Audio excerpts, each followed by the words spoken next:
ਨਮਸਕਾਰ, ਆਦਾਬ, ਸਤਿ ਸ਼੍ਰੀ ਅਕਾਲ। ਸਵਾਗਤ ਹੈ ਤੁਹਾਡਾ ਅੱਜ ਦੇ ਇਸ ਲਾਈਵ ਲੈਕਚਰ ਦੇ ਵਿੱਚ।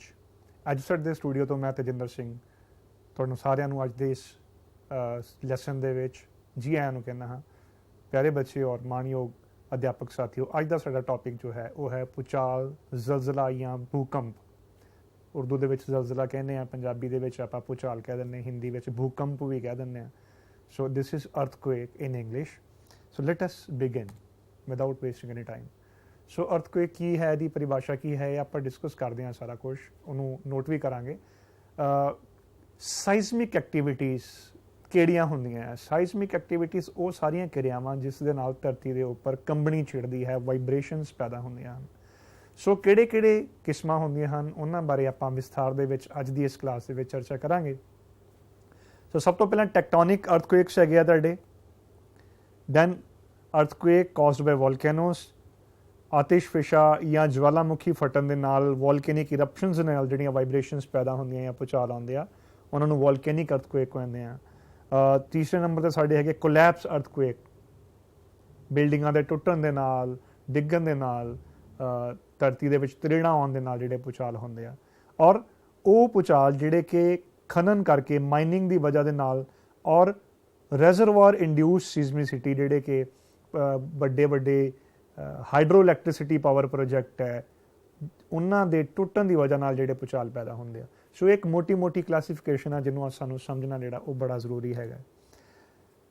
ਡੈਪਥ ਦੇ ਬੇਸਿਸ ਦੇ ਉੱਪਰ ਵੀ ਅਸੀਂ ਭੂਚਾਲ ਨੂੰ ਕਲਾਸੀਫਾਈ ਕਰਦੇ ਹਾਂ, ਡੂੰਘਾਈ ਦੇ ਬੇਸਿਸ ਦੇ ਉੱਪਰ। ਇੱਕ ਗੱਲ ਯਾਦ ਰੱਖਣਾ, ਭੂਚਾਲ ਦਾ ਫੋਕਸ ਤੇ ਐਪੀਸੈਂਟਰ ਆਪਾਂ ਡਿਸਕਸ ਕਰਨਾ ਆ। ਫੋਕਸ ਉਹ ਪੁਆਇੰਟ ਹੁੰਦਾ, ਉਹਨੂੰ ਹਾਈਪੋਸੈਂਟਰ ਵੀ ਕਹਿੰਦੇ ਆ, ਜਿੱਥੋਂ ਭੂਚਾਲ ਦੀਆਂ ਤਰੰਗਾਂ ਸ਼ੁਰੂ ਹੁੰਦੀਆਂ, ਪੈਦਾ ਹੁੰਦੀਆਂ, ਔਰ ਉਹਦੇ ਬਿਲਕੁਲ ਧਰਤੀ ਦੇ ਉੱਪਰ ਜਿਹੜਾ ਪੁਆਇੰਟ ਹੈ, ਸੋ ਜਿਸ ਪੁਆਇੰਟ ਤੋਂ ਭੂਚਾਲ ਸ਼ੁਰੂ ਹੁੰਦਾ ਹੈ ਉਹਨੂੰ ਅਸੀਂ ਕਹਿੰਦੇ ਹੈਗੇ ਆ ਫੋਕਸ। ਔਰ ਐਨ ਉੱਪਰ ਧਰਤੀ ਦੇ ਜਿਹੜਾ ਪੁਆਇੰਟ ਹੈ ਫੋਕਸ ਦੇ ਉੱਪਰ, ਉਹਨੂੰ ਅਸੀਂ ਕਹਿੰਦੇ ਹੈਗੇ ਆ ਐਪੀਸੈਂਟਰ, EPICENTRE, ਐਪੀਸੈਂਟਰ। ਸੋ ਜਿੰਨਾ ਫੋਕਸ ਡੂੰਘਾ ਹੋਏਗਾ, ਡੀਪ ਹੋਏਗਾ, ਉਨਾ ਹੀ ਭੂਚਾਲ ਦਾ ਅਸਰ ਘੱਟ ਹੋਏਗਾ। ਇਨਵਰਸ ਰਿਲੇਸ਼ਨਸ਼ਿਪ ਹੈ, ਉਲਟਾ ਰਿਸ਼ਤਾ ਹੈ। ਜਿੰਨਾ ਫੋਕਸ ਘੱਟ ਡੂੰਘਾ ਹੋਏਗਾ, ਉਨਾ ਹੀ ਧਰਤੀ ਦੇ ਉੱਪਰ ਵਿਨਾਸ਼ ਜ਼ਿਆਦਾ ਹੋਏਗਾ। ਸੋ ਜਿਹੜੇ ਘੱਟ ਡੂੰਘੇ ਅਰਥਕੁਏਕ ਹੈ, ਉਹ 10 ਕਿਲੋਮੀਟਰ ਤੋਂ ਵੀ ਘੱਟ ਵਾਲੇ ਸ਼ੈਲੋ ਅਰਥਕੁਏਕ ਅਸੀਂ ਉਹਨਾਂ ਨੂੰ ਕਹਿੰਦੇ ਸਭ ਤੋਂ ਜ਼ਿਆਦਾ ਵਿਨਾਸ਼ਕਾਰੀ ਇਹ ਹੁੰਦੇ ਆ। ਨਾਰਮਲ ਜਿਹੜੇ ਜ਼ਿਆਦਾ ਭੂਚਾਲ ਆਉਂਦੇ ਆ ਉਹ 10 ਤੋਂ 70 ਕਿਲੋਮੀਟਰ ਦੀ ਡੂੰਘਾਈ ਤੱਕ ਹੁੰਦੇ ਆ ਧਰਤੀ ਦੀ ਸਤ੍ਹਾ ਤੋਂ। ਇੰਟਰਮੀਡੀਏਟ 70 ਤੋਂ 300 ਕਿਲੋਮੀਟਰ, ਔਰ ਡੀਪ ਅਰਥਕੁਏਕ ਜਿਹੜੇ ਆ ਉਹ 300 ਕਿਲੋਮੀਟਰ ਤੋਂ ਜ਼ਿਆਦਾ ਡੂੰਘੇ ਹੁੰਦੇ ਆ, ਅਪ ਟੂ 700 ਕਿਲੋਮੀਟਰ ਤੱਕ ਵੀ ਜਿਹੜੀ ਹੈ ਇਹ ਹੋ ਸਕਦੇ। ਬਟ ਇਹਨਾਂ ਦਾ ਅਸਰ ਧਰਤੀ ਤੇ ਨਹੀਂ ਹੁੰਦਾ, ਜਾਂ ਇਹਨਾਂ ਦਾ ਅਸਰ ਬੜਾ ਨਿਗਲੀਜੀਬਲ ਹੁੰਦਾ ਹੈ, ਇਹ ਮਹਿਸੂਸ ਵੀ ਨਹੀਂ ਕੀਤੇ ਜਾ ਸਕਦੇ। ਗੱਲ ਕਰਦੇ ਹਾਂ ਪਰਿਭਾਸ਼ਾ ਦੀ। ਧਰਤੀ ਤੇ ਪੈਦਾ ਹੋਣ ਵਾਲਾ ਅਚਾਨਕ ਜਿਹੜਾ ਕੰਬ ਹੈ ਜਾਂ ਥਰਥਰਾਹਟ ਹੈ, ਉਸ ਨੂੰ ਅਸੀਂ ਭੂਚਾਲ ਕਹਿੰਦੇ ਹਾਂ। ਸੋ ਇਹ ਧਰਤੀ ਦੀ ਪਪੜੀ ਦੇ ਉੱਪਰ ਚੱਟਾਨਾਂ ਜਾਂ ਪਲੇਟਸ ਦੇ ਟੁੱਟਣ ਦੀ ਵਜ੍ਹਾ ਦੇ ਨਾਲ ਪੈਦਾ ਹੁੰਦਾ ਹੈ। ਦੂਜੇ ਸ਼ਬਦਾਂ ਵਿੱਚ, ਧਰਤੀ ਦੀ ਪੇਪੜੀ ਜਾਂ ਕਰਸਟ ਦੇ ਉੱਪਰ ਪੈਦਾ ਹੋਣ ਵਾਲੇ ਛੋਟੇ ਜਿਹੇ ਕਾਂਬੇ ਤੋਂ ਲੈ ਕੇ ਵੱਡੇ ਕਾਂਬੇ ਨੂੰ ਭੂਚਾਲ ਕਿਹਾ ਜਾਂਦਾ ਹੈ। ਇਸ ਦੇ ਨਾਲ ਇਮਾਰਤਾਂ ਟੈਟੇਰੀ ਹੋ ਜਾਂਦੀਆਂ, ਕਈ ਵਾਰੀ ਸ਼ਹਿਰਾਂ ਦੇ ਸ਼ਹਿਰ ਤਬਾਹ ਹੋ ਜਾਂਦੇ ਆ। 2001 ਵਿੱਚ ਅਸੀਂ ਦੇਖਿਆ ਸੀਗਾ ਕਿ 26 ਜਨਵਰੀ 2001 ਵਾਲੇ ਦਿਨ ਪੁੱਜ ਦੇ ਵਿੱਚ, ਗੁਜਰਾਤ ਦੇ ਵਿੱਚ ਭੂਚਾਲ ਆਇਆ ਸੀ, ਔਰ ਪੂਰੇ ਦਾ ਪੂਰਾ ਸ਼ਹਿਰ ਜਿਹੜਾ ਉਹ ਤਹਿਸ ਨਹਿਸ ਹੋ ਗਿਆ ਸੀਗਾ। ਇਹ ਕੁਦਰਤੀ ਹੋ ਸਕਦੇ ਆ ਬਾਈ ਨੇਚਰ, ਜਾਂ ਐਂਥਰੋਪੋਜੈਨਿਕ ਰੀਜ਼ਨਸ ਵੀ ਇਹਦੇ ਹੋ ਸਕਦੇ ਆ, ਮਾਨਵ ਨਿਰਮਿਤ ਵੀ ਹੋ ਸਕਦੇ ਆ। ਸੋ ਇਹ ਹੋ ਗਈ ਤੁਹਾਡੀ ਡੈਫੀਨੇਸ਼ਨ।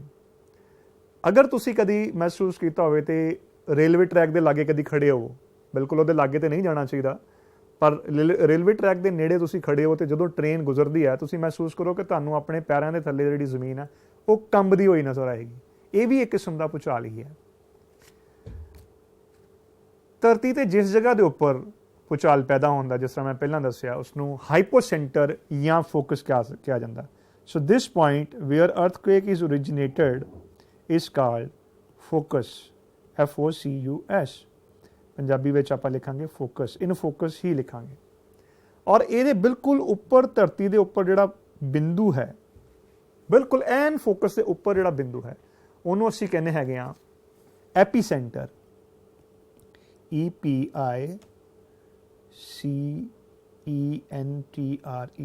ਇਹ ਐਪੀਸੈਂਟਰ, ਜਾਂ ਇਹਨੂੰ ਅਸੀਂ ਕਹਿੰਦੇ ਹੈਗੇ ਆ ਅਭਿਕੇਂਦਰ। ਇਹਨੂੰ ਹਾਈਪੋਸੈਂਟਰ ਵੀ ਕਹਿੰਦੇ ਫੋਕਸ ਨੂੰ। Focus is also called hypocentre. So ਇਹ ਯਾਦ ਰੱਖਣਾ ਹੈ। ਫੋਕਸ ਦੀ ਡੂੰਘਾਈ 10 ਤੋਂ ਲੈ ਕੇ 700 ਕਿਲੋਮੀਟਰ ਤੱਕ ਹੋ ਸਕਦੀ ਹੈ। ਭੂਚਾਲ ਦੀ ਤੀਬਰਤਾ ਫੋਕਸ ਦੀ ਡੂੰਘਾਈ ਤੇ ਨਿਰਭਰ ਕਰਦੀ ਹੈ। ਜਿਸ ਤਰ੍ਹਾਂ ਮੈਂ ਪਹਿਲਾਂ ਦੱਸਿਆ ਕਿ ਫੋਕਸ ਜਿੰਨਾ ਜ਼ਿਆਦਾ ਡੂੰਘਾ ਹੋਏਗਾ ਅਸਰ ਉਹਨਾਂ ਘੱਟ ਹੋਏਗਾ, ਫੋਕਸ ਜਿੰਨਾ ਘੱਟ ਡੂੰਘਾ ਹੋਏਗਾ ਸ਼ੈਲੋ ਹੋਏਗਾ, ਪ੍ਰਿਥਵੀ ਦੇ ਨੀਚੇ ਜ਼ਿਆਦਾ ਡੂੰਘਾ ਨਹੀਂ ਹੋਏਗਾ, ਪ੍ਰਿਥਵੀ ਤੇ ਵਿਨਾਸ਼ ਹੋਣਾ ਜ਼ਿਆਦਾ ਹੋਏਗਾ। ਹੁਣ ਇੱਕ ਗੱਲ ਜਿਹੜੀ ਇੱਥੇ ਸਮਝਣ ਵਾਲੀ ਬੜੀ ਜ਼ਰੂਰੀ ਹੈ, ਅਗਰ ਤੁਸੀਂ ਦੇਖੋ ਤੇ ਜਦੋਂ ਭੂਚਾਲ ਦੀਆਂ ਤਰੰਗਾਂ ਪੈਦਾ ਹੁੰਦੀਆਂ ਤਾਂ 3 ਕਿਸਮ ਦੀਆਂ ਤਰੰਗਾਂ ਜਿਹੜੀਆਂ ਨਿਕਲਦੀਆਂ ਹੈਗੀਆਂ, P, S and L। P ਮਤਲਬ ਪ੍ਰਾਥਮਿਕ ਤਰੰਗਾਂ, ਪ੍ਰਾਇਮਰੀ ਵੇਵਸ, S ਮਤਲਬ ਸੈਕੰਡਰੀ ਵੇਵਸ ਔਰ L ਮਤਲਬ ਲਵ ਵੇਵਸ। ਹੁਣ ਫੋਰ ਐਗਜ਼ਾਮਪਲ ਅਗਰ ਤੁਸੀਂ ਧਿਆਨ ਦਿਓ ਮੇਰੇ ਵੱਲ, ਤਾਂ ਅਗਰ ਇੱਥੋਂ ਮੈਂ ਤਰੰਗਾਂ ਅਗਰ ਸੁੱਟ ਰਿਹਾ ਵਾਂ ਤਾਂ ਉਹ 3 ਕਿਸਮ ਦੀਆਂ ਤਰੰਗਾਂ ਭੂਚਾਲ ਦੀਆਂ ਨਿਕਲਦੀਆਂ, ਪ੍ਰਾਇਮਰੀ, ਸੈਕੰਡਰੀ ਔਰ L, ਜਿਹਨੂੰ ਅਸੀਂ ਰੇਲਿਥ ਵੇਵਸ ਵੀ ਕਹਿੰਦੇ ਆ, ਸਰਫੇਸ ਵੇਵਸ ਵੀ ਕਹਿੰਦੇ ਆ। ਇਹਦੇ ਵਿੱਚੋਂ P ਔਰ L ਵੇਵਸ ਜਿਹੜੀਆਂ ਹੈ ਬੋਡੀ ਵੇਵਸ ਹੁੰਦੀਆਂ, ਇਹਨਾਂ ਨੂੰ ਅਸੀਂ ਕਹਿੰਦੇ ਹੈਗੇ ਆ ਬੋਡੀ ਵੇਵਸ। ਹੁਣ ਜਿਹੜੀ ਪ੍ਰਾਇਮਰੀ ਵੇਵਸ ਹੈ, ਇਹ ਜਿਹੜੇ ਤਿੰਨੋਂ ਮੀਡੀਅਮ ਹੈ, ਸੋਲਿਡ, ਲਿਕੁਇਡ ਔਰ ਗੈਸ਼ੀਅਸ, ਇਹਨਾਂ ਤਿੰਨਾਂ ਦੇ ਵਿੱਚੋਂ ਗੁਜ਼ਰ ਸਕਦੀਆਂ। ਸੋ ਸਾਡੀ ਪ੍ਰਿਥਵੀ ਜਿਹੜੀ ਹੈ, ਉੱਪਰਲਾ ਜਿਹੜਾ ਹਿੱਸਾ ਕਰਸਟ ਦਾ, ਉਹ ਤੁਹਾਨੂੰ ਪਤਾ ਸੋਲਿਡ ਹੈ, ਮੈਂਟਲ ਜਿਹੜੀ ਹੈਗੀ ਆ ਉਹ ਲਿਕੁਇਡ ਸਟੇਟ ਦੇ ਵਿੱਚ ਆ, ਕੋਰ ਜਿਹੜੀ ਹੈ ਉਹ ਸੋਲਿਡ ਔਰ ਲਿਕੁਇਡ ਦੋਨੇ ਸਟੇਟਸ ਦੇ ਵਿੱਚ। ਹੁਣ ਤੁਸੀਂ ਦੇਖੋ ਜ਼ਰਾ ਪ੍ਰਾਇਮਰੀ ਵੇਵ ਤਿੰਨਾਂ, ਅਗਰ ਧਰਤੀ ਦੇ ਇਸ ਹਿੱਸੇ ਦੇ ਵਿੱਚ ਪ੍ਰਾਇਮਰੀ ਵੇਵ ਅਗਰ ਪ੍ਰੋਡਿਊਸ ਹੋਈਆਂ ਤਾਂ ਉਹ ਤਿੰਨੇ ਮੀਡੀਅਮ ਦੇ ਵਿੱਚੋਂ ਗੁਜ਼ਰ ਜਾਂਦੀਆਂ। ਤਿੰਨੋਂ ਲੇਅਰਸ ਜਿਹੜੀਆਂ ਧਰਤੀ ਦੀਆਂ, ਕਰਸਟ, ਮੈਂਟਲ ਐਂਡ ਕੋਰ, ਇਹਨਾਂ ਤਿੰਨਾਂ ਵਿੱਚੋਂ ਦੀ ਗੁਜ਼ਰ ਸਕਦੀਆਂ। ਸੋ ਉਹ 103 ਡਿਗਰੀ ਤੋਂ ਲੈ ਕੇ ਜਾਂ ਤੇ 103 ਡਿਗਰੀ ਵੱਲ ਜਿਹੜੀਆਂ ਇੱਥੋਂ ਤੱਕ ਰਿਸੀਵ ਹੋਣਗੀਆਂ, ਜਾਂ ਫਿਰ 180 ਡਿਗਰੀ ਇੱਥੋਂ ਤੱਕ 180 ਤੋਂ ਲੈ ਕੇ 145, 145 ਡਿਗਰੀ ਜਾਂ 142 ਡਿਗਰੀ। ਸੋ ਇੱਥੋਂ ਤੱਕ ਜਿਹੜੀਆਂ ਤੁਹਾਡੀਆਂ ਪ੍ਰਾਇਮਰੀ ਕਿਰਨਾਂ, ਵੇਵਸ ਜਿਹੜੀਆਂ ਤਰੰਗਾਂ ਹੈ, ਉਹ ਮਹਿਸੂਸ ਕੀਤੀਆਂ ਜਾਂਦੀਆਂ ਜਾਂ ਰਿਸੀਵ ਕੀਤੀਆਂ ਜਾਂਦੀਆਂ ਸੀਜ਼ਮੋਗ੍ਰਾਫ ਦੇ ਦੌਰਾਨ। ਪਰ ਜਿਹੜੀਆਂ ਸੈਕੰਡਰੀ ਵੇਵਸ ਹੈ, ਇਹ ਸੋਲਿਡ ਦੇ ਵਿੱਚੋਂ ਤੇ ਪਾਸ ਹੋ ਸਕਦੀਆਂ, ਪਰ ਇਹ ਸੈਕੰਡਰੀ ਵਿੱਚੋਂ ਨਹੀਂ ਨਿਕਲਦੀਆਂ। ਇਸ ਕਰਕੇ ਅਸੀਂ ਅੰਦਾਜ਼ਾ ਲਾਉਂਦੇ ਹਾਂ ਕਿ ਸਾਡਾ ਧਰਤੀ ਦਾ ਜਿਹੜਾ ਅੰਦਰਲਾ ਮੈਂਟਲ ਹਿੱਸਾ ਹੈ ਉਹ ਸੈਮੀ ਲਿਕੁਇਡ ਸਟੇਟ ਦੇ ਵਿੱਚ ਹੈ ਜਾਂ ਤਰਲ ਅਵਸਥਾ ਦੇ ਵਿੱਚ ਹੈ। ਉਹ ਸੈਕੰਡਰੀ ਵੇਵ ਇੱਥੋਂ ਰਿਫਰੈਕਟ ਹੋ ਜਾਂਦੀਆਂ, ਪਾਸੇ ਨੂੰ ਨਿਕਲ ਜਾਂਦੀਆਂ 103 ਡਿਗਰੀ ਦੇ ਵਿੱਚ, 103 ਤੋਂ 105 ਡਿਗਰੀ, 105 ਡਿਗਰੀ। ਸੋ ਆਹ ਜਿਹੜਾ ਹਿੱਸਾ ਹੈ 105 ਡਿਗਰੀ ਤੋਂ ਲੈ ਕੇ 145 ਜਾਂ 142 ਡਿਗਰੀ ਵਾਲਾ, ਇਹਨੂੰ ਅਸੀਂ ਕਹਿੰਦੇ ਹੈਗੇ ਆ ਸਾਈਜ਼ਮਿਕ ਸ਼ੈਡੋ ਜ਼ੋਨ। ਮਤਲਬ ਇਸ ਏਰੀਆ ਦੇ ਵਿੱਚ ਕੋਈ ਵੀ ਭੂਚਾਲ ਦੀ ਤਰੰਗ ਰਿਸੀਵ ਨਹੀਂ ਹੁੰਦੀ। ਸੋ ਇਹ ਜ਼ਰੂਰ ਸਮਝਣਾ ਤੁਹਾਡੇ ਵਾਸਤੇ ਜ਼ਰੂਰੀ ਆ ਕਿ 3 ਕਿਸਮ ਦੀਆਂ ਤਰੰਗਾਂ ਪੈਦਾ ਹੁੰਦੀਆਂ ਔਰ ਕਿਸ ਤਰ੍ਹਾਂ ਬਿਹੇਵ ਕਰਦੀਆਂ। ਇਹਨਾਂ ਤੋਂ ਅਸੀਂ ਅੰਦਾਜ਼ਾ ਲਾਉਂਦੇ ਅਸੀਂ ਕਿ ਧਰਤੀ ਸਾਡੀ ਅੰਦਰੋਂ ਕਿਹੋ ਜਿਹੀ ਹੈ। ਸੋ ਵੱਡੇ ਭੂਚਾਲ ਜਿਹੜੇ ਘੱਟ ਡੂੰਘਾਈ ਤੇ ਪੈਦਾ ਹੁੰਦੇ ਆ। ਸੋ ਐਪੀਸੈਂਟਰ ਔਰ ਫੋਕਸ ਇਹ ਤੁਹਾਨੂੰ ਕਲੀਅਰ ਹੋ ਗਿਆ, ਮੈਂ ਇਸ ਦੇ ਜ਼ਿਆਦਾ ਅੱਗੇ ਹੋਰ ਦੁਬਾਰਾ ਤੁਹਾਨੂੰ ਐਕਸਪਲੇਨ ਨਹੀਂ ਕਰਨਾ। ਉਹ ਸਾਰੀਆਂ ਕਾਲਪਨਿਕ ਰੇਖਾਵਾਂ ਜਿਹੜੀਆਂ ਇੱਕੋ ਜਿਹੀ ਭੂਚਾਲ ਦੀ ਤੀਬਰਤਾ ਵਾਲੇ ਖੇਤਰਾਂ ਨੂੰ ਆਪਸ ਦੇ ਵਿੱਚ ਜੋੜਦੀਆਂ ਨਕਸ਼ੇ ਦੇ ਉੱਪਰ, ਉਹਨਾਂ ਨੂੰ ਅਸੀਂ ਕਹਿੰਦੇ ਹਾਂ ਆਈਜ਼ੋਸੀਜ਼ਮਲ ਲਾਈਨਸ ਜਾਂ ਸਮਭੂਕੰਪ ਰੇਖਾਵਾਂ ਪੰਜਾਬੀ ਦੇ ਵਿੱਚ। ਸੋ ਇਹ ਆਈਸੋਸੀਜ਼ਮਲ ਲਾਈਨਸ ਹਨ। ਭੂਚਾਲ ਦੀ ਤੀਬਰਤਾ ਨੂੰ, ਫ੍ਰੀਕੁਐਂਸੀ ਨੂੰ ਮਾਪਣ ਵਾਲੇ ਕਾਲਪਨਿਕ ਯੰਤਰ ਹੈ, ਉਹਨੂੰ ਅਸੀਂ ਕਹਿੰਦੇ ਹਾਂ ਭੂਕੰਪ ਲੇਖੀ ਜਾਂ ਭੂਕੰਪ ਮਾਪੀ ਯੰਤਰ ਜਾਂ ਸੀਜ਼ਮੋਗ੍ਰਾਫ। So seismograph is an instrument which measure the intensity of the earthquake. So ਭੂਚਾਲਾਂ ਦੇ ਵਿਗਿਆਨ ਨੂੰ ਅਸੀਂ ਕਹਿੰਦੇ ਹਾਂ ਸੀਜ਼ਮੋਲੋਜੀ, ਔਰ ਭੂਚਾਲਾਂ ਦਾ ਜਿਹੜਾ ਅਧਿਐਨ ਕਰਨ ਵਾਲੇ, ਸਟੱਡੀ ਕਰਨ ਵਾਲੇ ਜਿਹੜੇ ਵਿਗਿਆਨੀ ਆ, ਉਹਨਾਂ ਨੂੰ ਅਸੀਂ ਆਖਦੇ ਹਾਂ ਸੀਜ਼ਮੋਲੋਜਿਸਟ। ਔਰ ਸੀਜ਼ਮੋਲੋਜੀ ਉਹ ਸਾਇੰਸ ਹੈ ਜਿਹੜੀ ਕਿ ਅਰਥਕੁਏਕ ਦੇ ਬਾਰੇ ਸਟੱਡੀ ਕਰਦੀ ਹੈ। ਸੋ ਇੱਕ ਬੜਾ ਵਧੀਆ ਸ਼ੋਭਾ ਆ, ਬੜਾ ਵਧੀਆ ਇੱਕ ਆਕੂਪੇਸ਼ਨ ਹੈ ਜਿਓਲੋਜੀ ਦੇ ਵਿੱਚ ਸਟੱਡੀਜ਼ ਕਰਨ ਤੋਂ ਬਾਅਦ। ਔਰ ਵੈਸੇ ਵੀ ਜਿਹੜੀ ਸਾਡੀ ਨਾਰਮਲ ਜਿਹੜੀ ਜਿਓਲੋਜੀਕਲ ਲਿਟਰੇਸੀ ਹੈ, ਇਹਦੇ ਬਾਰੇ ਜਾਣਕਾਰੀ ਜਿਹੜੀ ਹੈ ਉਹ ਬੜੀ ਘੱਟ ਹੈ, ਕਿਉਂਕਿ ਜ਼ਿਆਦਾਤਰ ਜਿਹੜੀਆਂ ਖੋਜਾਂ ਇਹਦੇ ਬਾਰੇ ਪੱਛਮੀ ਦੇਸ਼ਾਂ ਨੇ ਜਾਂ ਅਮਰੀਕਾ ਦੇ ਵਿੱਚ ਕੀਤੀਆਂ। ਭਾਰਤ ਦੇ ਵਿੱਚ ਹਾਲਾਂਕਿ ਬਹੁਤ ਖੋਜਾਂ ਹੋਈਆਂ ਇਹਦੇ ਵਿੱਚ ਔਰ ਹੋ ਵੀ ਰਹੀਆਂ, ਪਰ ਇੱਕ ਆਮ ਨਾਗਰਿਕ ਨੂੰ ਇਹਨਾਂ ਬਾਰੇ ਜਿਹੜੀ ਜਾਣਕਾਰੀ ਉਹ ਘੱਟ ਹੈ। ਜੀਓਗ੍ਰਾਫੀ ਦੇ ਵਿਦਿਆਰਥੀ ਨੂੰ ਇਹ ਸਾਰੀਆਂ ਟਰਮਸ, ਸਾਰੀ ਟਰਮੀਨੋਲੋਜੀ ਕਲੀਅਰ ਹੋਣੀ ਬੜੀ ਜ਼ਰੂਰੀ ਹੈਗੀ ਹੈ। ਸੋ ਇੱਕ ਬੜਾ ਸੈਂਸਿਟਿਵ ਜਿਹਾ ਯੰਤਰ ਹੁੰਦਾ ਸੀਜ਼ਮੋਗ੍ਰਾਫ, ਕਿ ਧਰਤੀ ਦੇ ਵਿੱਚ ਛੋਟੀ ਜਿਹੀ ਵੀ ਜਿਹੜਾ ਕੰਮ ਆਇਆ ਉਹਨੂੰ ਵੀ ਇਹ ਫਟਾਫਟ ਰਿਕਾਰਡ ਜਿਹੜਾ ਉਹ ਕਰ ਲੈਂਦਾ ਹੈਗਾ। ਨਾ ਆ ਜਾਈਏ ਕਿ ਭੂਚਾਲ ਪੈਦਾ ਕਿਉਂ ਹੁੰਦਾ ਹੈ। ਸਭ ਤੋਂ ਪਹਿਲਾਂ ਤੇ ਵੋਲਕੈਨਿਕ ਇਰਪਸ਼ਨ, ਅਗਰ ਜਵਾਲਾਮੁਖੀ ਧਮਾਕੇ ਨਾਲ ਫਟੇ ਤੇ ਉਹਦੇ ਕਰਕੇ ਭੂਚਾਲ ਪੈਦਾ ਹੁੰਦੇ। ਫਾਲਟਿੰਗ, ਤਰੇੜਾਂ ਦੀ ਵਜ੍ਹਾ ਨਾਲ ਆਪਾਂ ਡਿਸਕਸ ਕਰਾਂਗੇ। ਆਈਸੋਸਟੈਟਿਕ ਇਕੁਇਲਿਬਰੀਅਮ, ਕਿ ਪ੍ਰਿਥਵੀ ਦੇ ਉੱਪਰ ਜਿਹੜੇ ਸਾਡੇ ਮਾਊਂਟੇਨਸ ਔਰ ਕੌਂਟੀਨੈਂਟਸ ਹੈ, ਇਹਨਾਂ ਦੇ ਵਿੱਚ ਇੰਬੈਲੈਂਸ ਜਦੋਂ ਹੋ ਜਾਂਦਾ ਆ ਉਹਦੀ ਵਜ੍ਹਾ ਦੇ ਨਾਲ। ਕਰਸਟਲ ਕੰਟਰੈਕਸ਼ਨ, ਅਗਰ ਕਰਸਟ ਜਿਹੜੀ ਸਾਡੀ ਆ ਉਹ ਕੰਟਰੈਕਟ ਹੁੰਦੀ ਆ, ਸਿकुड़ਦੀ ਆ, ਉਹਦੀ ਵਜ੍ਹਾ ਦੇ ਨਾਲ। ਇਲਾਸਟਿਕ ਰੀਬਾਊਂਡ ਥਿਊਰੀ, ਇਹ ਸਿਧਾਂਤ ਕੀ ਹੈ ਕਿ ਜਦੋਂ 1906 ਦੇ ਵਿੱਚ ਸੈਨ ਫਰਾਂਸਿਸਕੋ ਦੇ ਵਿੱਚ ਭੂਚਾਲ ਆਇਆ ਅਮਰੀਕਾ ਦੇ ਵਿੱਚ, ਬੜਾ ਵੱਡਾ ਵਿਨਾਸ਼ਕਾਰੀ ਭੂਚਾਲ ਸੀਗਾ। ਉਸ ਤੋਂ ਬਾਅਦ ਇੱਕ ਐਚ.ਐਫ ਰੀਡ ਸੀਗੇ, ਅਮਰੀਕਨ ਜਿਓਲੋਜਿਸਟ ਸੀਗੇ, ਉਹਨਾਂ ਨੇ ਇਹ ਥਿਊਰੀ ਦਿੱਤੀ ਸੀ ਕਿ ਕੋਈ ਵੀ ਜਿਹੜੀਆਂ ਚੱਟਾਨਾਂ ਆ ਉਹ ਉਦੋਂ ਤੱਕ ਮੁੜਦੀਆਂ ਜਦ ਤੱਕ ਉਹਨਾਂ ਦੀ ਸਟਰੈਂਥ ਰਹਿੰਦੀ ਆ, ਪਰ ਜਦੋਂ ਉਹਨਾਂ ਨੂੰ ਤੋੜਨ ਵਾਲੀ ਸ਼ਕਤੀ ਉਹਨਾਂ ਦੀ ਖੁਦ ਦੀ ਤਾਕਤ ਤੋਂ ਐਕਸੀਡ ਕਰ ਜਾਂਦੀ, ਵੱਧ ਜਾਂਦੀ, ਤੇ ਉਹ ਚੱਟਾਨਾਂ ਝਟਕੇ ਨਾਲ ਟੁੱਟ ਜਾਂਦੀਆਂ, ਤੇ ਜਿਹਦੀ ਦੀ ਵਜ੍ਹਾ ਦੇ ਨਾਲ ਭੂਚਾਲ ਪੈਦਾ ਹੁੰਦੇ ਆ। ਜਿਹੜੀ ਪੈਸੀਫਿਕ, ਨਾਰਥ ਪੈਸੀਫਿਕ ਪਲੇਟ ਔਰ ਅਮਰੀਕਨ ਪਲੇਟ ਦੇ ਵਿੱਚ ਘੱਟੋ ਘੱਟ 1.5 ਮੀਟਰ ਦਾ ਜਿਹੜਾ ਉਹ ਫਾਸਲਾ ਪੈ ਗਿਆ ਸੀ ਜਦੋਂ 1906 ਦੇ ਵਿੱਚ ਸੈਨ ਫਰਾਂਸਿਸਕੋ ਦੇ ਵਿੱਚ ਭੂਚਾਲ ਆਇਆ ਸੀਗਾ। ਇਸ ਕਰਕੇ ਉਹਨਾਂ ਨੇ ਇਹ ਥਿਊਰੀ ਦਿੱਤੀ ਸੀ ਜਿਹਨੂੰ ਅਸੀਂ ਇਲਾਸਟਿਕ ਰੀਬਾਊਂਡ, ਮਤਲਬ ਉਹ ਆਪਣੀ ਅਸਲੀ ਅਵਸਥਾ ਦੇ ਵਿੱਚ ਟੁੱਟਣ ਤੋਂ ਬਾਅਦ 'ਚ ਵਾਪਸ ਆਉਂਦੀਆਂ। ਫੋਰ ਐਗਜ਼ਾਮਪਲ ਇਹਨੂੰ ਇੱਦਾਂ ਸਮਝੋ ਕਿ ਤੁਸੀਂ ਇੱਕ ਜਿਹੜੀ ਆ ਰਬੜ ਫੜੀ ਹੋਈ ਆ, ਜਿਹੜੀ ਲਿਫਾਫੇ 'ਤੇ ਚੜਾਉਣ ਵਾਲੀ ਆ, ਕਿਸ ਤਰ੍ਹਾਂ ਵੀ, ਉਹਨੂੰ ਤੁਸੀਂ ਖਿੱਚੋ ਜ਼ੋਰ ਦੇ ਨਾਲ, ਔਰ ਉਨੀ ਦੇਰ ਤੱਕ ਉਹ ਟੁੱਟੇਗੀ ਨਹੀਂ ਜਦ ਤੱਕ ਉਹਦੀ ਤਾਕਤ, ਆਪਣੀ ਖੁਦ ਦੀ ਤਾਕਤ ਉਹਦੀ ਮੌਜੂਦ ਆ ਉਹਦੇ ਅੰਦਰ। ਪਰ ਜਦੋਂ ਤੁਹਾਡੀ ਖਿੱਚਣ ਦੀ ਜਿਹੜੀ ਤਾਕਤ ਹੈ ਉਸ ਦੀ ਸਟਰੈਂਥ ਨੂੰ ਐਕਸੀਡ ਕਰ ਗਈ, ਜ਼ਿਆਦਾ ਹੋ ਗਈ, ਤਾਂ ਉਹ ਰਬੜ ਜਿਹੜੀ ਟੁੱਟ ਜਾਏਗੀ। ਇਹੀ ਕੁਛ ਚੱਟਾਨਾਂ ਨਾਲ ਧਰਤੀ ਦੇ ਵਿੱਚ ਵੀ ਹੁੰਦਾ ਹੈ। ਅਗਲਾ ਕਾਰਨ ਹੈ ਐਕਸਪੈਂਸ਼ਨ ਆਫ ਗੈਸਿਸ। ਜਿਹੜੀਆਂ ਧਰਤੀ ਦੇ ਥੱਲੇ ਜਿਹੜੀਆਂ ਗੈਸਿਸ ਹੈ ਜਦੋਂ ਐਕਸਪੈਂਡ ਕਰਦੀਆਂ ਆ, ਰਾਹ ਲੱਭਦੀਆਂ ਐਸਕੇਪ ਕਰਨ ਵਾਸਤੇ, ਬਾਹਰ ਨਿਕਲਣ ਵਾਸਤੇ, ਉਹਦੇ ਨਾਲ ਵੀ ਕਾਂਬਾ ਛੇੜਦਾ ਹੈ। ਪਲੇਟ ਟੈਕਟੋਨਿਕ ਬੜਾ ਵੱਡਾ ਕਾਰਨ ਹੈ, ਇਹ ਸਟੱਡੀ ਕਰਾਂਗੇ। ਜਿਹੜੇ ਸਵੈਂਪੀ ਦਲਦਲੀ ਏਰੀਆਜ਼ ਆ ਜਿੱਥੇ ਬਹੁਤ ਜ਼ਿਆਦਾ ਬਾਰਿਸ਼ ਪੈਂਦੀ ਆ, ਉੱਥੇ ਵੀ ਪਾਣੀ ਦੇ ਥੱਲੇ ਤਰੇੜਾਂ ਵਿੱਚ ਜਜ਼ਬ ਹੋਣ ਦੀ ਵਜ੍ਹਾ ਦੇ ਨਾਲ ਵੀ ਧਰਤੀ ਦੇ ਉੱਪਰ ਕਾਂਬਾ ਛੇੜਦਾ ਹੈ। ਮਨੁੱਖੀ ਕਾਰਨ ਕਿਹੜੇ ਆ? What are the man made anthropogenic reasons of earthquake? ਸਭ ਤੋਂ ਪਹਿਲਾਂ ਰੈਜ਼ਰਵਾਇਰ ਟ੍ਰਿਗਰ ਆਪਾਂ ਦੱਸਿਆ ਕਿ ਜਿਹੜੇ ਆਪਾਂ ਨੇ ਹਾਈਡਰੋ ਇਲੈਕਟ੍ਰਿਸਿਟੀ ਡੈਮ ਬਣਾ ਲਏ, ਬੜੇ ਵੱਡੇ ਵੱਡੇ ਜਲ ਬਿਜਲੀ ਘਰ ਬਣਾਏ। ਹੁਣ ਇਹ ਜਿਹੜੇ ਜਲ ਬਿਜਲੀ ਘਰ ਹੈ ਬਣਾ ਤੇ ਅਸੀਂ ਲਏ, ਪਰ ਇਹ ਇੱਕ ਬੜਾ ਖਤਰਨਾਕ ਕਿਸਮ ਦਾ ਇੱਕ ਸਾਡੇ ਕੋਲ ਇਹ ਸਿਸਟਮ ਹੈ ਕਿ ਜਿਹੜਾ ਪਾਣੀ ਅਸੀਂ ਝੀਲ ਦੇ ਵਿੱਚ ਪਿੱਛੇ ਇਕੱਠਾ ਕੀਤਾ ਆ ਹਾਈਡਰੋ ਇਲੈਕਟ੍ਰਿਕ ਪਾਵਰ ਪ੍ਰੋਜੈਕਟ ਦੇ, ਉਹਦਾ ਇੰਨਾ ਜ਼ਿਆਦਾ ਭਾਰ ਹੈ ਕਿ ਉਹ ਕਦੀ ਵੀ ਉਸ ਭਾਰ ਨਾਲ ਟੁੱਟ ਸਕਦਾ। ਇਹ 1967 ਦੇ ਵਿੱਚ ਕੋਇਨਾ ਡੈਮ ਜਦੋਂ ਟੁੱਟਾ ਸੀ ਤਾਂ ਉਸ ਪੂਰਾ ਏਰੀਆ ਜਿਹੜਾ ਸੀਗਾ ਉਹ ਵਿਨਾਸ਼ ਉੱਥੇ ਹੋ ਗਿਆ ਸੀਗਾ, ਬੜਾ ਭਿਅੰਕਰ। ਜਿਹੜੇ ਅਸੀਂ ਬੰਬ ਐਕਸਪਲੋਡ ਕਰਦੇ ਹਾਂ, ਪਰਮਾਣੂ ਬੰਬ ਦਾ ਜਿਹੜਾ ਧਮਾਕਾ ਕਰਨਾ ਜਾਂ ਕਿਸੇ ਵੀ ਕਿਸਮ ਦੇ ਬੰਬ ਦਾ ਧਮਾਕਾ ਕਰਨ ਦੀ ਵਜ੍ਹਾ ਦੇ ਨਾਲ ਵੀ ਧਰਤੀ ਦੇ ਉੱਪਰ ਭੂਚਾਲ ਆ ਜਾਂਦਾ ਹੈ। JIO engineering solutions. JIO engineering ਮਤਲਬ ਕਿ ਜਿਹੜਾ ਧਰਤੀ ਦੇ ਉੱਪਰ ਬਿਲਡਿੰਗਾਂ ਬਣਦੀਆਂ ਆ, ਉਹ ਕਿਸ ਤਰੀਕੇ ਨਾਲ ਬਣਦੀਆਂ, ਉਹਨਾਂ ਦੇ ਟੁੱਟਣ ਨਾਲ ਕਿਸ ਤਰ੍ਹਾਂ ਜਿਹੜਾ ਆ ਉਹ ਵਿਨਾਸ਼ ਹੁੰਦਾ ਹੈ। ਵੈਸੇ ਵੀ ਜਿਹੜੇ ਸਿਜ਼ਮੋਲੋਜਿਸਟ ਹੈ ਜਾਂ ਅਰਥਕੁਏਕ ਸਾਇੰਟਿਸਟ ਹੈ, ਉਹ ਕਹਿੰਦੇ ਕਿ ਭੂਚਾਲ ਇਨਸਾਨਾਂ ਨੂੰ ਨਹੀਂ ਮਾਰਦਾ, ਬਿਲਡਿੰਗਾਂ ਮਾਰਦੀਆਂ, ਕਿ ਗਲਤ ਢੰਗ ਨਾਲ ਬਣੀਆਂ ਹੋਈਆਂ ਬਿਲਡਿੰਗਾਂ ਦੇ ਥੋੜ੍ਹੇ ਜਿਹੇ ਵੀ ਭੂਚਾਲ ਆਉਣ ਦੀ ਵਜ੍ਹਾ ਨਾਲ, ਟੁੱਟਣ ਦੀ ਵਜ੍ਹਾ ਨਾਲ ਜਿਹੜੀਆਂ ਕੀਮਤੀ ਇਨਸਾਨੀ ਜਾਨਾਂ ਸਾਡੀਆਂ ਉਹ ਬਰਬਾਦ ਹੁੰਦੀਆਂ ਹੈਗੀਆਂ। Canal distribution system man made. Development of strike, development of artificial wetlands ਜਿਹੜੀਆਂ ਅਸੀਂ ਬਣਾਏ ਆ, ਵੈਟਲੈਂਡਸ ਬਣਾਈਆਂ ਪਾਣੀ ਦੇ ਭਾਰ ਦੇ ਨਾਲ, ਉੱਥੇ ਵੀ ਆਈਸੋਸਟੈਟਿਕ ਇੰਬੈਲੈਂਸ ਹੋ ਸਕਦਾ ਹੈ। ਪਾਣੀ ਕੱਢਣਾ ਧਰਤੀ ਥੱਲਿਓਂ, ਮਾਈਨਿੰਗ, ਖਨਨ, ਕੋਇਲਾ ਕੱਢਣ ਵਾਸਤੇ, ਸਾਰੇ ਜਿਹੜੇ ਅਸੀਂ ਖਣਿਜ ਪਦਾਰਥ ਧਰਤੀ ਦੇ ਥੱਲਿਓਂ ਕੱਢਦੇ ਉਹਦੀ ਵਜ੍ਹਾ ਨਾਲ ਵੀ ਜਿਹੜਾ ਉਹ ਧਰਤੀ ਦੇ ਕਾਂਬਾ ਛੇੜਦਾ ਹੈ। ਜਿਹੜਾ ਅਸੀਂ ਕੱਚਾ ਤੇਲ ਤੇ ਕੁਦਰਤੀ ਗੈਸ ਧਰਤੀ ਦੇ ਥੱਲਿਓਂ ਕੱਢਦੇ ਹਾਂ, ਬੜੀ ਤੇਜ਼ੀ ਦੇ ਨਾਲ ਕੱਢ ਰਹੇ ਹਾਂ, ਉਹਦੇ ਨੀਚੇ ਵੀ ਜਦੋਂ ਅਸੀਂ ਤੇਲ ਕੱਢ ਲੈਂਦੇ ਤੇ ਵੈਕਿਊਮ ਕ੍ਰੀਏਟ ਹੋ ਜਾਂਦਾ। ਉਹ ਜਗ੍ਹਾ ਜਿਹੜੀ ਉਹ ਫਿਲ ਕਰਨ ਵਾਸਤੇ ਫਿਰ ਆਸੇ-ਪਾਸੇ ਤੋਂ ਚੱਟਾਨਾਂ ਜਦੋਂ ਟੁੱਟਦੀਆਂ ਆ, ਉਸ ਵੈਕਿਊਮ ਨੂੰ, ਉਸ ਖਲਾਅ ਨੂੰ, ਉਸ ਖਾਲੀਪਨ ਨੂੰ ਭਰਨ ਵਾਸਤੇ ਉਹਦੀ ਵਜ੍ਹਾ ਨਾਲ ਵੀ ਧਰਤੀ ਦੇ ਉੱਪਰ ਭੂਚਾਲ। ਸੋ ਇਹ ਸਾਰੇ ਇੱਕ ਮੋਟੇ-ਮੋਟੇ ਕਾਰਨ ਸੀ ਕੁਦਰਤੀ ਔਰ ਮਨੁੱਖੀ ਜਿਹੜੇ ਕਿ ਭੂਚਾਲਾਂ ਨੂੰ ਜਨਮ ਦਿੰਦੇ ਹੈਗੇ ਆ। ਇਹਨਾਂ ਬਾਰੇ ਆਪਾਂ ਇੱਕ ਡਿਸਕਸ ਕਰਦੇ ਹਾਂ ਨਾਲ। ਇੱਕ ਜਿਹੜਾ ਬੜਾ ਲੇਟੈਸਟ ਇੱਕ ਜਿਹੜੀ ਰਿਸਰਚ ਜਿਹੜੀ ਪਿਛਲੇ 20 ਸਾਲਾਂ 'ਚ ਸਾਹਮਣੇ ਆਈ ਉਹ ਹੈ ਲਿਕੁਈਫੈਕਸ਼ਨ। ਇਹਨੂੰ ਸਮਝ ਲਓ, ਜਦੋਂ ਵੀ ਭੂਚਾਲ ਆਉਂਦਾ ਹੈ ਤੇ ਜਿਹੜਾ ਸਾਡਾ ਧਰਤੀ ਦੇ ਨੀਚੇ ਵਾਲਾ ਪਾਣੀ ਹੈ, ਅੰਡਰਗਰਾਊਂਡ ਵਾਟਰ ਹੈ, ਉਹ ਇੰਬੈਲੈਂਸ ਹੋ ਜਾਂਦਾ, ਉੱਪਰ ਨੀਚੇ ਹੋ ਜਾਂਦਾ ਹੈ।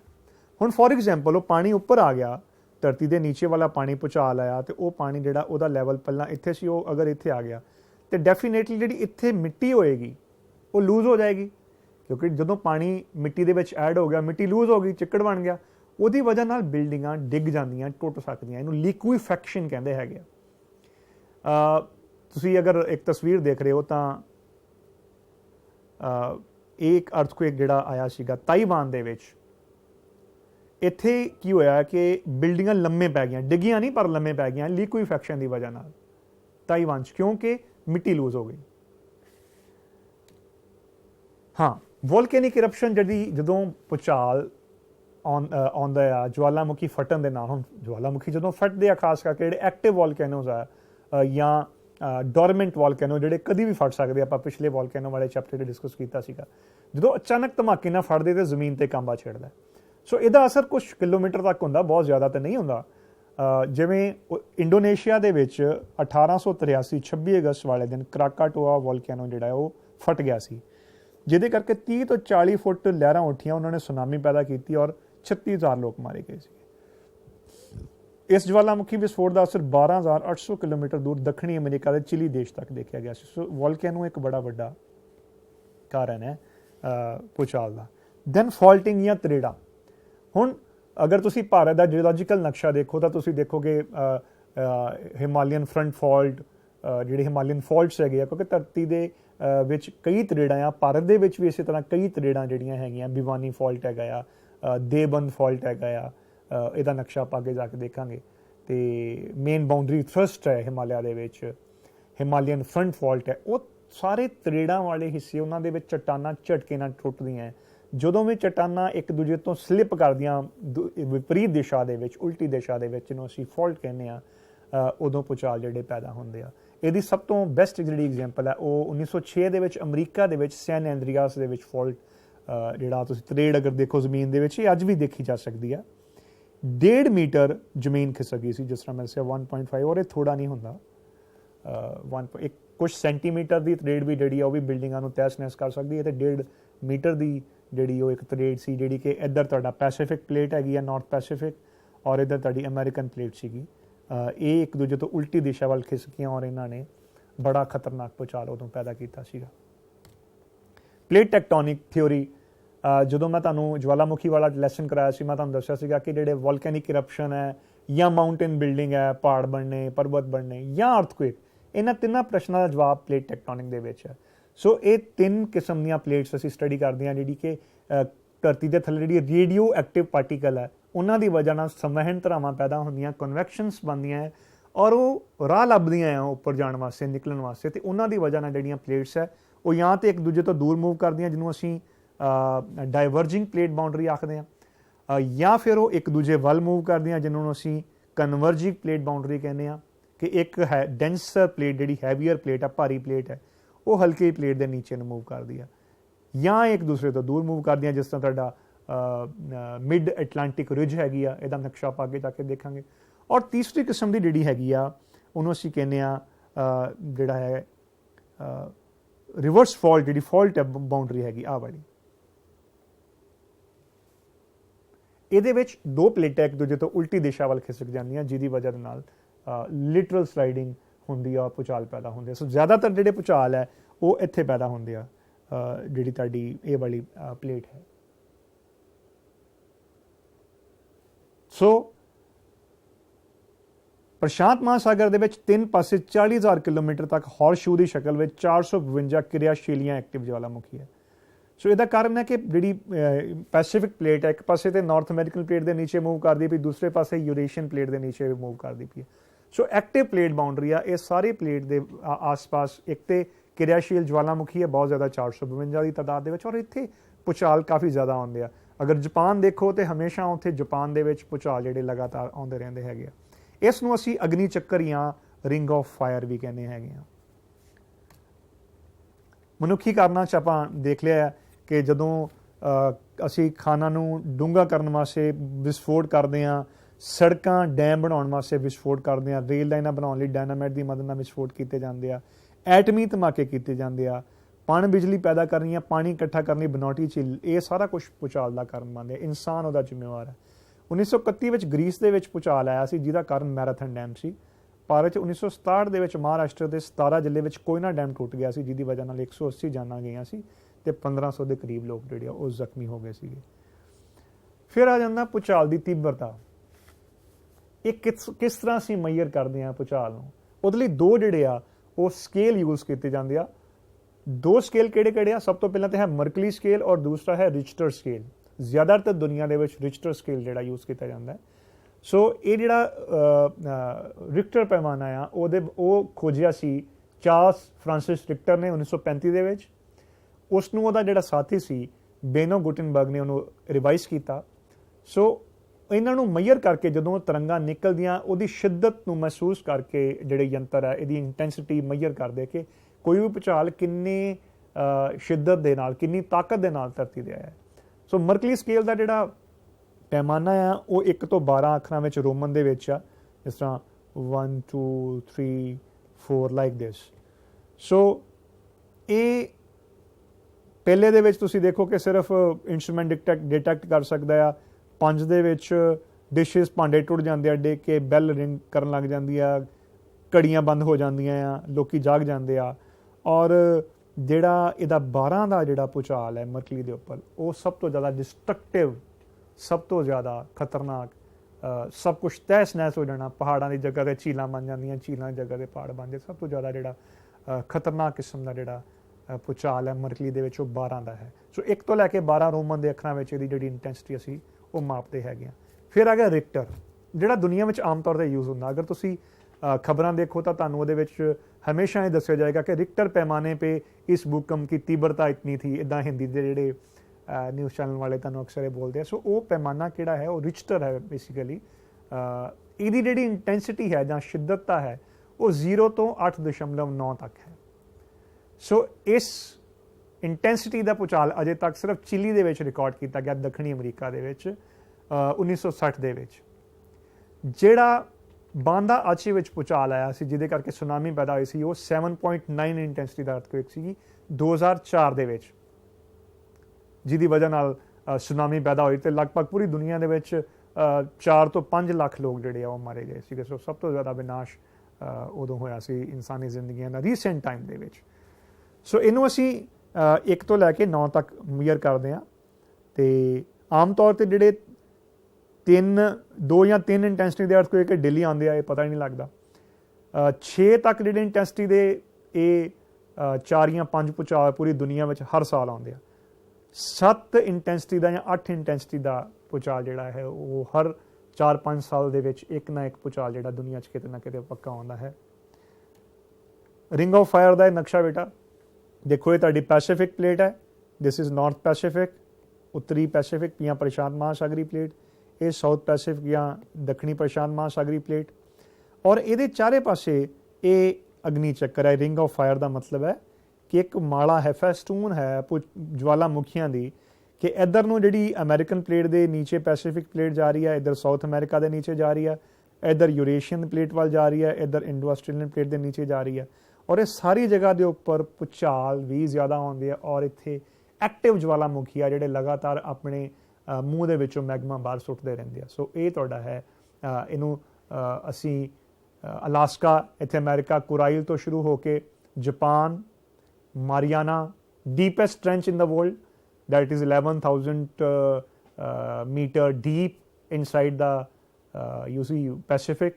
So this is the deepest point over the earth, and highest point is Mount Everest, that is your 8,848 meter. और ये ਤੁਹਾਡਾ इंडोनेशिया, टोंगा और न्यूजीलैंड तक आलमोस्ट आ जाती हैगी। This is your New Zealand. So ये ਤੁਹਾਡਾ रिंग ऑफ फायर है। सो सारी ਜਿਹੜੀ ਆ ਵਿਨਾਸ਼ਕਾਰੀ ਪਲੇਟ ਸੀਮਾ डिस्ट्रक्टिव प्लेट बाउंड्री ਦੇ ਨਜ਼ਦੀਕ ਬਣਦਾ ਹੈ। ਦੂਸਰਾ ਹੈ ਮਿਡ ਐਟਲਾਂਟਿਕ ਬੈਲਟ।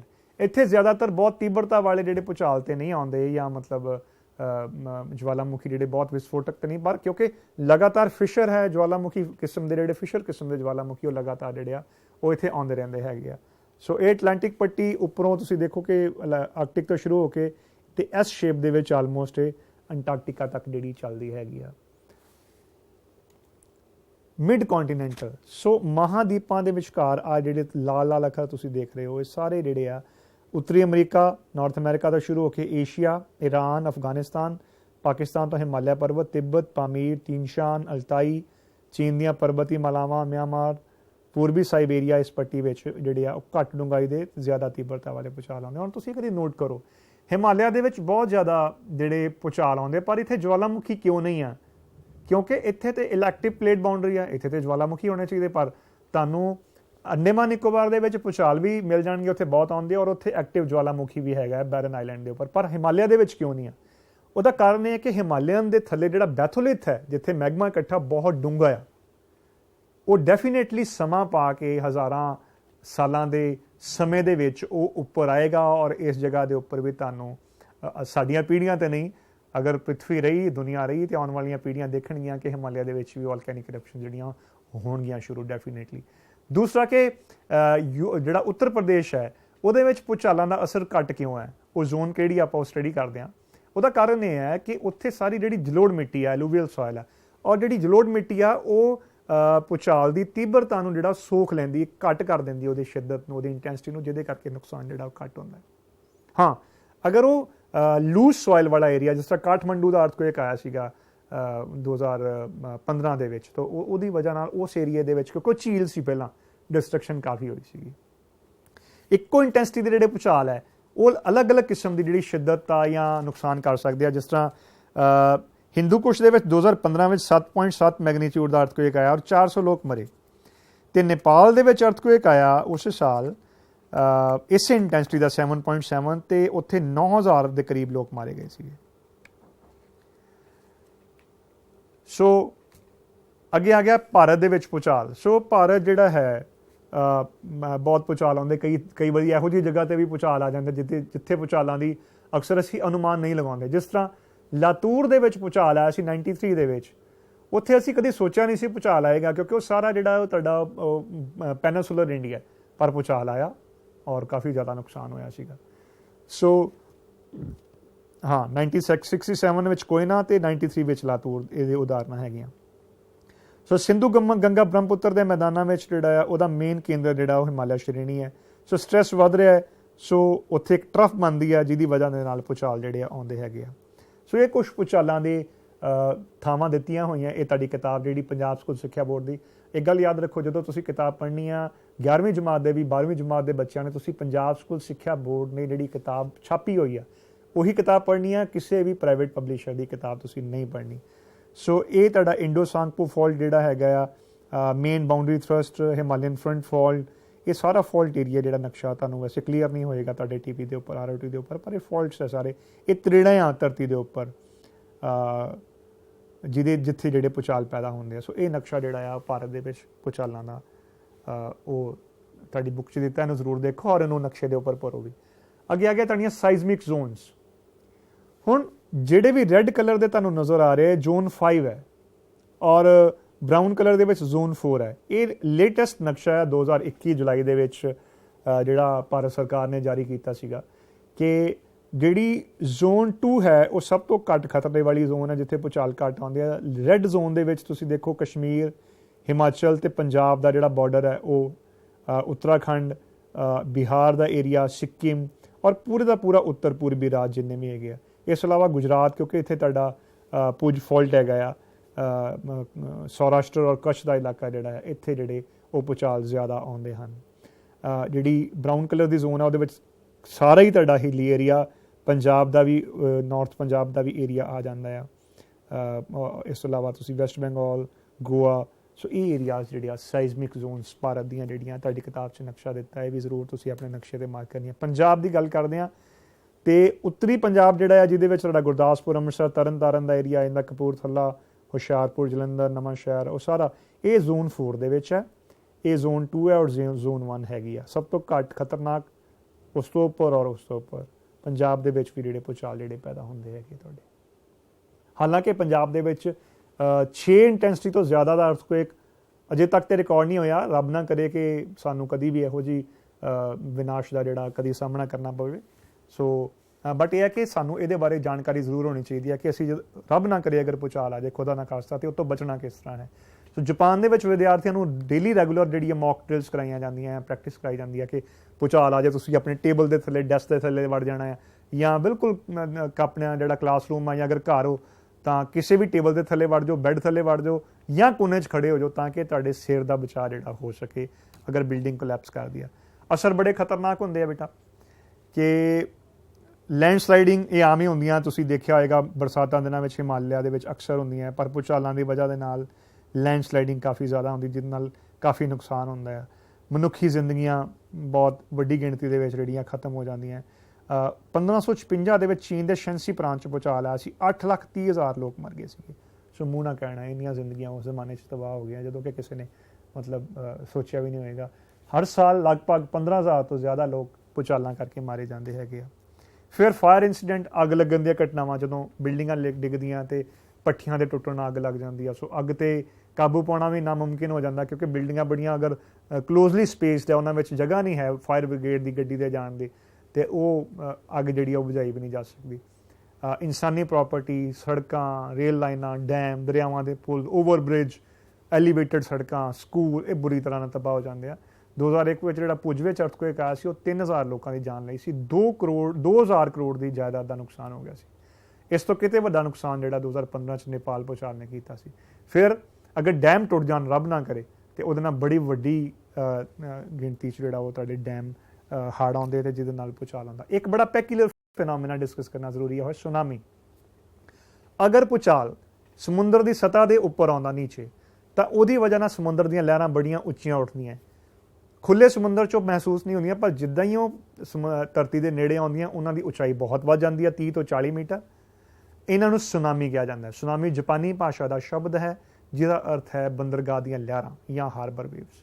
ਸੋ 2004 26 ਦਸੰਬਰ ਨੂੰ ਬਾਂਦਾ ਅਚੇ ਦੇ ਵਿੱਚ ਜਿਹੜੀਆਂ ਉਹ ਲਹਿਰਾਂ ਦੀ ਵਜ੍ਹਾ ਦੇ ਨਾਲ ਸੁਨਾਮੀ ਆਈ ਸੀਗੀ। ਇੱਥੇ ਐਪੀਸੈਂਟਰ ਜਿਹੜਾ ਉਹ ਬਾਂਦਾ ਅਚੇ ਸੀ, ਸੁਮਾਤਰਾ ਆਈਲੈਂਡ ਦੇ ਉੱਪਰ, ਔਰ ਉਹਦੇ ਨਾਲ ਪੂਰੇ ਦਾ ਪੂਰਾ ਜਿਹੜਾ ਤੁਸੀਂ ਦੇਖੋ ਕੋਸਟਲ ਏਰੀਆ ਸੀਗਾ ਉਹ ਸਾਡਾ ਬਰਬਾਦ ਹੋ ਗਿਆ ਸੀ, ਔਰ 5 ਲੱਖ ਦੇ ਕਰੀਬ ਜਿਹੜੇ ਲੋਕ ਉਹ ਮਰ ਗਏ ਸੀਗੇ। ਇਹ ਉਹਦੀ ਹੀ ਇੱਕ ਤਸਵੀਰ ਹੈ ਕਿ ਕਿਸ ਤਰ੍ਹਾਂ ਲਹਿਰਾਂ ਜਿਹੜੀਆਂ ਉੱਪਰ ਉੱਠੀਆਂ, ਨੀਚੇ ਇਨਸਾਨੀ ਜ਼ਿੰਦਗੀਆਂ ਜਿਹੜੀਆਂ ਉਹਨਾਂ ਦੀ ਕੋਈ ਕੀਮਤ ਨਹੀਂ ਹੈ। ਭੂਚਾਲਾਂ ਦੀ ਭਵਿੱਖਬਾਣੀ ਕੀ ਕੀਤੀ ਜਾ ਸਕਦੀ ਹੈ? ਭੂਚਾਲਾਂ ਦੀ ਭਵਿੱਖਬਾਣੀ ਨਹੀਂ ਕੀਤੀ ਜਾ ਸਕਦੀ। ਸਿਰਫ ਅਸੀਂ ਅੰਦਾਜ਼ਾ ਲਗਾ ਸਕਦੇ ਹਾਂ ਕਿ ਕਿੱਥੇ ਕਿੱਥੇ ਜ਼ਿਆਦਾ ਭੂਚਾਲ ਆਉਂਦੇ ਆ। ਸੋ ਇਹ ਕਦੋਂ ਆਉਣੇ ਆ, ਕਿਸ ਮੂਮੈਂਟ 'ਤੇ, ਇਹ ਸਿਰਫ ਅਸੀਂ ਜਾਨਵਰਾਂ ਦੇ ਬਿਹੇਵੀਅਰ ਨੂੰ ਨੋਟ ਕਰਕੇ ਅਗਰ ਕਰੀਏ ਤਾਂ ਉਹ ਪਤਾ ਲੱਗ ਸਕਦਾ। ਅਦਰਵਾਈਜ਼ ਇੱਕ ਤਾਂ ਇਹ ਯਾਦ ਰੱਖਣਾ ਕਿ ਹਮੇਸ਼ਾ ਜ਼ਿਆਦਾਤਰ ਝਟਕੇ ਕਿੱਥੇ ਆਉਂਦੇ ਆ? ਫੋਰਸ਼ੌਕਸ। ਜ਼ਿਆਦਾਤਰ ਭੂਚਾਲ ਕਿੱਥੇ ਆਉਂਦੇ ਆ? ਕ੍ਰਿਸਟਲ ਮੂਵਮੈਂਟ ਜਾਂ ਟੈਕਟੋਨਿਕ ਪਲੇਟਸ ਮੂਵਮੈਂਟ ਕਿੱਥੇ ਕਿੱਥੇ ਆ?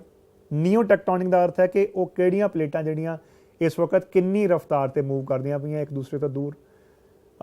ਪਾਣੀ ਧਰਤੀ ਹੇਠਲਾ ਜਿਹੜਾ ਉੱਪਰ ਨੀਚੇ ਹੁੰਦਾ ਆ। ਇਸ ਤੋਂ ਇਲਾਵਾ ਜਿਹੜੀ ਰੌਕਸ ਹੈ, ਚੱਟਾਨਾਂ, ਉਹਦੇ ਵਿੱਚ ਜਿਹੜੀ ਇਲੈਕਟ੍ਰੀਕਲ ਕੰਡਕਟੀਵਿਟੀ ਆ ਜਿਹੜਾ ਉਹਦੇ ਵਿੱਚ ਉਹਦੇ ਨਾਲ ਵੀ ਅੰਦਾਜ਼ਾ ਲੱਗਦਾ ਹੈ। ਸੋਲਰ ਐਕਲਿਪਸ ਬੜਾ ਮਹੱਤਵਪੂਰਨ ਹੈ ਕਿ ਜਦੋਂ ਵੀ 10 ਤੋਂ 11 ਸਾਲਾਂ ਦੇ ਵਕਫੇ ਦੇ ਵਿੱਚ ਸੂਰਜ ਦੇ ਉੱਪਰ ਸਨ ਸਪੌਟ ਵੱਧ ਜਾਂਦੇ ਆ, ਉਸ ਟਾਈਮ ਦੇ ਉੱਪਰ ਜਿਹੜੇ ਸੋਲਰ ਫਲੇਅਰਸ ਆ ਉਹਨਾਂ ਦੀ ਗਿਣਤੀ ਵੀ ਧਰਤੀ 'ਤੇ ਵੱਧ ਜਾਂਦੀ ਹੈ, ਜਿਹਦੀ ਵਜ੍ਹਾ ਦੇ ਨਾਲ ਧਰਤੀ ਦੇ ਉੱਪਰ ਭੂਚਾਲ, ਹੜ੍ਹ, ਸੋਕੇ ਪੈਣ ਦੀਆਂ ਘਟਨਾਵਾਂ, ਜ਼ਿਆਦਾ ਬਾਰਿਸ਼ ਦੀਆਂ ਘਟਨਾਵਾਂ ਉਹ ਜ਼ਿਆਦਾ ਹੁੰਦੀਆਂ। ਸੋ ਇਸ ਕਰਕੇ ਸੋਲਰ ਐਕਲਿਪਸ ਇੱਕ ਬੜਾ ਵੱਡਾ ਜਿਹੜਾ ਕਾਰਨ ਹੈ ਜਿਹਦੇ ਕਰਕੇ ਧਰਤੀ 'ਤੇ ਕੈਟਾਸਟ੍ਰੋਫਿਕ ਜਿਹੜੀਆਂ ਮੂਵਮੈਂਟਸ ਉਹ ਆਉਂਦੀਆਂ ਹੈਗੀਆਂ। ਸੋ ਅਸੀਂ ਜਾਨਵਰਾਂ ਦੇ ਵਿਹਾਰ 'ਚ ਆਈ ਅਚਾਨਕ ਤਬਦੀਲੀ ਕਰਕੇ ਕੁਛ ਅੰਦਾਜ਼ਾ ਲਗਾ ਸਕਦੇ ਹਾਂ, ਪਰ ਵੈਸੇ ਸਾਡੇ ਕੋਲ ਕੋਈ ਇਹੋ ਜਿਹਾ ਨਹੀਂ ਹੈ ਮੈਕੈਨਿਜ਼ਮ ਜਿਹਦੇ ਨਾਲ ਅਸੀਂ ਭੂਚਾਲਾਂ ਨੂੰ ਜਿਹੜਾ ਉਹ ਮੈਜ਼ਰ ਕਰ ਸਕੀਏ। ਅਮਰੀਕਾ ਨੇ ਸ਼ੇਕ ਅਲਰਟ ਸ਼ੁਰੂ ਕੀਤਾ ਹੈ ਨਾਰਥ ਵੈਸਟ ਪੈਸੀਫਿਕ ਦੇ ਵਿੱਚ, ਜਿਹਦੇ ਨਾਲ ਉਹ ਕੀ ਕਰਦੇ ਆ, ਉਹਨਾਂ ਨੇ ਬਾਰਟ ਬੇ ਏਰੀਆ ਰੈਪਿਡ ਟ੍ਰਾਂਸਿਟ ਸਿਸਟਮ ਬਣਾਇਆ ਹੈ ਕਿ ਜ਼ਿਆਦਾ ਤੋਂ ਜ਼ਿਆਦਾ ਲੋਕਾਂ ਨੂੰ ਜਿਹੜਾ ਆ ਉਹ ਜਾਣਕਾਰੀ ਦਿੱਤੀ ਜਾ ਸਕੇ, ਇਨਫੋਰਮ ਕੀਤਾ ਜਾ ਸਕੇ ਭੂਚਾਲਾਂ ਦੇ ਬਾਰੇ। ਇਸ ਤੋਂ ਇਲਾਵਾ ਜਿਹੜੀਆਂ ਸਾਈਜ਼ਮਿਕ ਜ਼ੋਨ ਹੈ, ਜ਼ੋਨ 1 2 3 4 5, ਉਹਦੇ ਬਾਰੇ ਹਰ ਨਾਗਰਿਕ ਨੂੰ ਗਿਆਨ ਹੋਣਾ ਚਾਹੀਦਾ ਕਿ ਉਹ ਕਿਹੜੀ ਜ਼ੋਨ ਹੈ ਜਿੱਥੇ ਭੂਚਾਲ ਜ਼ਿਆਦਾ ਆ ਸਕਦੇ, ਖਤਰਨਾਕ। ਲਾਸਟ 'ਤੇ ਟਰਮੀਨੋਲੋਜੀ ਡਿਸਕਸ ਕਰ ਲਈਏ। ਫੋਰਸ਼ੌਕਸ ਭੂਚਾਲ ਤੋਂ ਪਹਿਲਾਂ, ਵੱਡੇ ਭੂਚਾਲ ਤੋਂ ਪਹਿਲਾਂ ਆਉਣ ਵਾਲੇ ਝਟਕੇ। ਆਫਟਰ ਸ਼ੌਕ ਵੱਡੇ ਭੂਚਾਲ ਤੋਂ ਬਾਅਦ 'ਚ ਆਉਣ ਵਾਲੇ ਝਟਕੇ। ਆਈਜ਼ੋਸੀਜ਼ਮਲ ਲਾਈਨ ਉਹ ਕਾਲਪਨਿਕ ਰੇਖਾਵਾਂ ਜੋ ਇੱਕੋ ਜਿਹੀ ਭੂਚਾਲਾਂ ਦੀ ਤੀਬਰਤਾ ਵਾਲੇ ਖੇਤਰਾਂ ਨੂੰ ਆਪਸ 'ਚ ਜੋੜਦੀਆਂ। Homoseismal it is one and the same thing. Iso frequency ਵੀ ਉਹੀ ਚੀਜ਼ ਹੈ। ਸੀਜ਼ਮੋਮੀਟਰ ਉਹ ਯੰਤਰ ਜਿਹੜਾ ਕਿ ਭੂਚਾਲਾਂ ਦੀ ਤੀਬਰਤਾ ਨੂੰ ਮਾਪਦਾ ਆ, ਭੂਚਾਲਾਂ ਨੂੰ ਮੈਜ਼ਰ ਕਰਦਾ ਹੈ। ਸੀਜ਼ਮੋਲੋਜੀ ਉਹ ਵਿਗਿਆਨ ਜਿਹਦੇ ਵਿੱਚ ਅਸੀਂ ਭੂਚਾਲਾਂ ਬਾਰੇ ਸਟੱਡੀ ਕਰਦੇ ਹਾਂ। ਐਪੀਸੈਂਟਰ ਉਹ ਪੁਆਇੰਟ ਜਿੱਥੇ ਭੂਚਾਲ ਪੈਦਾ ਹੁੰਦੇ ਆ, ਹਾਈਪੋਸੈਂਟਰ ਜਾਂ ਫੋਕਸ ਜਿੱਥੇ ਭੂਚਾਲ ਪੈਦਾ ਹੁੰਦੇ, ਔਰ ਧਰਤੀ ਦੇ ਉੱਪਰ ਜਿਹੜਾ ਵਰਟੀਕਲ ਪੁਆਇੰਟ ਆ ਉਹ ਹਾਈਪੋਸੈਂਟਰ ਹੈ। ਸ਼ੈਡੋ ਜ਼ੋਨ ਮੈਂ ਤੁਹਾਡੇ ਨਾਲ ਡਿਸਕਸ ਕਰ ਲਿਆ ਕਿ 105 ਤੋਂ 145 ਡਿਗਰੀ ਵਾਲਾ ਉਹ ਏਰੀਆ ਜਿੱਥੇ ਕੋਈ ਵੀ ਭੂਚਾਲਾਂ ਦੀ ਤਰੰਗਾਂ ਜਿਹੜੀਆਂ ਮਹਿਸੂਸ ਨਹੀਂ ਕੀਤੀਆਂ ਜਾਂਦੀਆਂ। ਸੋ ਉਮੀਦ ਹੈ ਕਿ ਤੁਹਾਨੂੰ ਭੂਚਾਲਾਂ ਬਾਰੇ ਜਿਹੜੀ ਮੁੱਢਲੀ ਜਾਣਕਾਰੀ ਉਹ ਸਾਰੀ ਮਿਲ ਗਈ ਹੋਏਗੀ, ਔਰ ਇਸ ਚੈਪਟਰ ਨੂੰ ਆਪਣੀ ਕਿਤਾਬ ਵਿੱਚ ਸਾਰੇ ਵਿਦਿਆਰਥੀ ਜ਼ਰੂਰ ਪੜ੍ਹੋ। ਆਪਣੇ ਅਧਿਆਪਕ ਦੀ ਮਦਦ ਦੇ ਨਾਲ ਇਹਦੇ ਬਾਰੇ ਹੋਰ ਜਾਣਕਾਰੀ ਪ੍ਰਾਪਤ ਕਰੋ। ਮਿਲਾਂਗੇ ਅਗਲੀ ਕਲਾਸ ਦੇ ਵਿੱਚ, ਤਦ ਤੱਕ ਲਈ ਇਜਾਜ਼ਤ ਦਿਓ। ਸਤਿ ਸ਼੍ਰੀ ਅਕਾਲ।